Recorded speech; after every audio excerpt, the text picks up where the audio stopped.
অবস্থান করে। এই প্রশ্ন আপনাদের কাছে আমি রেখে গেলাম। আজও আমরা স্বাধীন বাংলাদেশে আইনঘরে বাস করি। আউটসোর্সিং এর যতগুলো ভাই বোন আছে তারা যে আইনঘরে বাস করে আপনারা শূন্যের চোখের পানি ধরে রাখতে পারবেন না। তাদের মাতৃত্বকালীন ছুটি দেওয়া হয় না। মাতৃত্বকালীন ছুটি একটা বোন করে পরের মাসে তার চাকরি থাকে না। একটা ভাই মারা গেলে তার কোনো প্রাপ্য দেওয়া হয় না।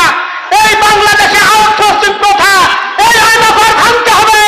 এই আইনঘর ভাঙার জন্য জুনায়েদ সাকিরের নেতৃত্বে, গণসংহতি আন্দোলনের নেতৃত্বে আমরা একটি বিপ্লব করব ইনশাআল্লাহ।